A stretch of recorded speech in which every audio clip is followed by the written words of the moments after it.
Bonsoir chers téléspectateurs, bienvenue à ce rendez-vous de l'actualité sur la télévision de la famille. Au sommaire de cette édition, cérémonie d'installation officielle au ministère des Affaires étrangères ce vendredi 11 mars 2022 à Ouagadougou. C'était là le titre, merci de vous informer sur la télévision de la famille. La désormais ministre des Affaires étrangères, de la coopération régionale et des Burkinabés de l'extérieur a été installée ce matin dans ses fonctions. Elle entend consolider les acquis déjà engrangés et annonce de grandes réformes. Koromoko Jean-Marie Traoré a été à sa suite installé pour présider le poste de ministre délégué chargé de la coopération régionale. La synthèse de la cérémonie avec Odette Songuena et Xavier Ouedraogo. Une autre page vient de s'ouvrir pour la diplomatie burkinabé avec l'installation de Olivia Rwamba à la tête du ministère des Affaires étrangères, de la coopération régionale et des Burkinabés de l'extérieur par le secrétaire général du Conseil des ministres. D'entrée de jeu, celle qui tient les rênes de la diplomatie se dit consciente de la lourde responsabilité qui l'incombe dorénavant. Chers collaborateurs, je refuse d'être traître. Nous refuserons d'être des traîtres et nous accomplirons avec une abnégation cette mission. Il nous revient de bâtir un Burkina Faso nouveau avec une nouvelle ligne politique tout en assainissant l'administration publique de la diplomatie. En tant que diplomate, chargé entre autres de soigner l'image du pays dans le Conseil des Nations, nous avons également l'obligation de contribuer au processus de réconciliation nationale. Face aux enjeux et aux défis du moment, Olivia Rwamba, avec ses 20 années de carrière de diplomate, sait qu'elle ne peut les relever sans le concours de l'ensemble de ses collaborateurs. Cela ne sera une réalité que si nous mettons de côté ce qui fait nos différences et regarder dans une même direction. Car s'il est établi que c'est ensemble qu'on devient plus fort, c'est en étant unis que nous resterons invincibles. Lesquels collaborateurs nourrissent l'espoir que leurs nombreuses doléances connaîtront un dénouement au cours de ces 3 années de fonction. Vous arrivez à la tête d'un département à la croisée des chemins, en attente de réformes structurelles. Un département qui s'interroge aussi ses référentiels, aussi ses priorités, aussi ses modes d'action. Et dont le personnel est en quête, il y a une quête permanente de meilleures conditions de vie et de travail et justement de meilleures perspectives en termes de carrière. L'ancien ambassadeur plénipotentiaire du Burkina Faso en Éthiopie prend à bras le corps ses nombreuses attentes puisqu'elle annonce d'ores et déjà la poursuite des États généraux. Au plan interne, il importe de poursuivre les États généraux de la diplomatie dans le but d'engager des réformes fortes, tant au niveau institutionnel qu'en ce qui concerne les outils et approches, au fin de prendre en compte l'évolution de la géopolitique et l'émergence de nouvelles problématiques. En clair, dans sa feuille de route, la successeur de Rosine Sori Coulibaly aspire à œuvrer sans compromission ni complaisance, avec une conviction inébranlable pour consolider les acquis déjà engrangés et contribuer à restaurer l'intégrité territoriale, et ce avec les membres de son département, y compris Koromoko Jean-Marie Traoré, installé à sa suite dans son portefeuille de ministre délégué chargé de la coopération régionale. Ce fut un discours d'environ 10 minutes prononcé par la ministre des Affaires étrangères en présence d'une assistance issue de fonctions diverses. Quelle lecture donne-t-elle du contenu? Les réactions avec Odette Songuena et Xavier Ouedraogo.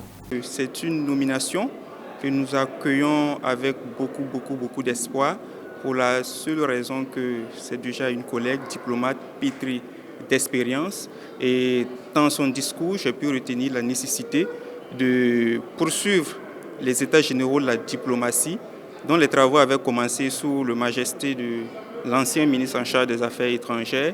Et c'est l'occasion, ces États généraux offrent l'occasion à notre diplomatie d'être beaucoup plus orientée vers une nouvelle dynamique, avec beaucoup de réformes structurelles qui vont permettre donc à notre diplomatie de rayonner dans le Conseil des Nations.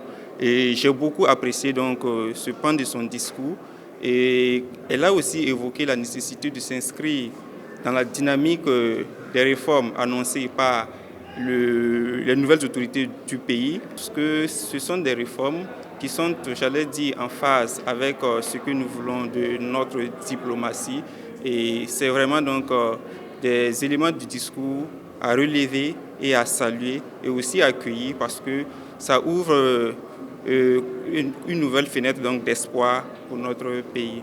Moi, je suis très heureuse, très contente, très fière de ma promotionnaire et sœur Olivia Rwamba qui a été promue en qualité de ministre des Affaires étrangères et de la coopération régionale des Burkinabés de l'extérieur. Elle mérite bien ce poste au regard de son parcours. Vous avez tous écouté le CV impressionnant dressé à cet effet par le maître des cérémonies.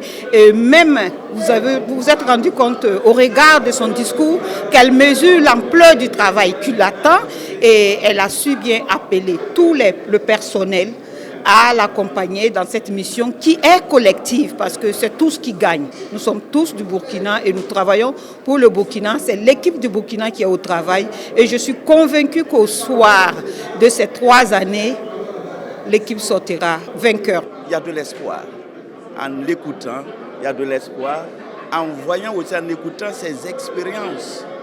Elle a déjà l'expérience pour mener à bout vraiment cette mission. Elle a mis Dieu au devant. Elle compte sur Dieu et compte aussi sur les premiers responsables et aussi à tous ceux qui l'entourent. Cela me rassure vraiment qu'il ira jusqu'au bout et Dieu va l'aider. Débuté le 6 mars dernier, le concert d'évangélisation organisé à l'école publique de Bissiguen referme ses portes. Un bilan satisfaisant selon les organisateurs. Abibala et Bouremont et Deloin Dessoré pour le compte-rendu.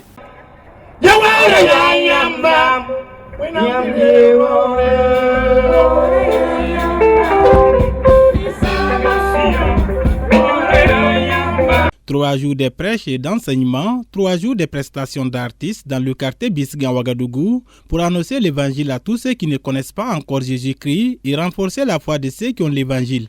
Le conseil d'évangélisation a refermé ses portes ce mardi 8 mars 2022 avec la satisfaction totale des organisateurs. En tout cas, je me réjouis parce que des âmes sont sauvées. Mais ce qui me réjouit le plus, c'est de voir les responsables coutumiers venir soutenir l'œuvre. Cela nous fortifie pour aller davantage de l'avant dans l'œuvre de Dieu.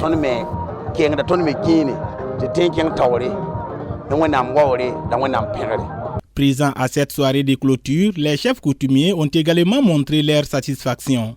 Je suis le Bissigna Batigré. Ce n'est pas sa première fois d'organiser de tels rassemblements et vous savez que nous les chefs, nous aimons le rassemblement, surtout quand il s'agit de la louange et l'adoration. Aussi, rassembler les gens pour ensemble prier pour la paix de la nation, c'est une œuvre à louer. C'est pourquoi nous sommes venus pour le féliciter et l'encourager à aller de l'avant. Quant aux invités d'honneur, il félicite vivement aux organisateurs. Je suis prêt à accompagner le chanteur Eli Boulou en tout temps, en tout lieu. Pour s'agir d'évangélisation pour le salut des âmes, il est prêt en tant que prophète, en tant que pasteur, et pour élargir le royaume de Dieu et avoir ce beau monde. Il est vraiment très content, très réjoui que le nom de Dieu soit béni pour toute cette organisation.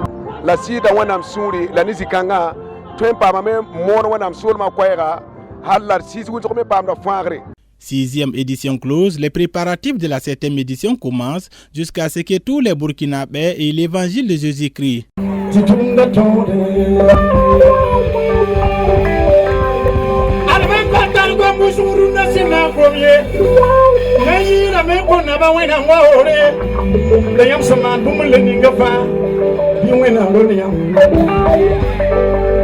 À présent, dans l'actualité hors de chez nous, Katalin Novák a été élue ce jeudi à 44 ans présidente de Hongrie et devient ainsi la première femme à occuper ce poste dans ce pays d'Europe centrale. Katalin Novák devient la première femme de l'histoire de la Hongrie à diriger le pays. Une victoire avec 137 voix contre 51 pour son rival de l'opposition, l'économiste Péter Ronán, mais aussi une consécration pour cette proche du Premier ministre Viktor Orbán. Katalin Novák a été nommée secrétaire d'État chargée de la famille et de la jeunesse en 2014. Elle devient ensuite ministre en 2020 dans un gouvernement ne comptant que 3 femmes. Katalin Novák représente la pièce maîtresse du dispositif d'Orbán. Elle souhaite mettre un terme au déclin démographique et défend une vision très traditionnelle de la famille. Dans un discours prononcé avant le vote, l'ancienne ministre a déclaré que les femmes connaissaient le pouvoir des mots mais qu'elles pouvaient se taire lorsqu'il le fallait. Selon certains experts, le choix de Katalin Novák pour le rôle essentiellement cérémoniel de présidente n'est pas anodin. Viktor Orbán a cherché à séduire les électrices puisqu'il doit affronter une élection serrée dans moins de 4 semaines. Le 10 mai prochain, Novák succédera à János Áder, qui occupait la présidence depuis 2012. Et Vladimir Poutine qui réagit face aux sanctions internationales. Il estime que ces sanctions imposées à son pays risquaient d'entraîner une inflation mondiale des prix alimentaires, car la Russie ne pouvant plus exporter suffisamment d'engrais. Face aux sanctions internationales qui la frappent, la Russie tente de répliquer. La semaine dernière, le ministère de l'Industrie a recommandé aux producteurs d'engrais russes de suspendre leurs exportations, avec un risque, une forte inflation dans l'alimentaire, des prix qui grimpent à cause des Occidentaux, selon Vladimir Poutine. La Russie et la Biélorussie sont parmi les plus grands fournisseurs d'engrais. Si on continue de nous créer des problèmes pour financer ce travail, pour l'assurer dans la logistique, la livraison de nos produits, alors les prix vont augmenter toujours plus. Et cela va se ressentir sur le prix du produit final, sur les produits alimentaires. Une hausse des prix dans l'alimentaire, mais pas seulement. Les consommateurs européens sentent déjà depuis plusieurs jours une augmentation des prix à la pompe. Vladimir Poutine a assuré jeudi que la Russie n'était pas responsable de l'envolée des cours mondiaux, car elle maintenait toutes ses livraisons d'hydrocarbures. Dans le pays, de nombreuses enseignes étrangères ont suspendu leurs activités. Des géants comme Ikea, McDonald's ou encore H&M. Le système bancaire russe est également touché et ne peut quasiment plus fonctionner à l'international. Jeudi, Moscou a annoncé suspendre ses exportations dans les télécommunications, la médecine, les machines agricoles ou les équipements électriques pour assurer la stabilité de son marché face aux sanctions drastiques. Et voilà qui referme ce journal. Merci de votre constante fidélité. Excellent week-end à toutes et à tous sur CVK.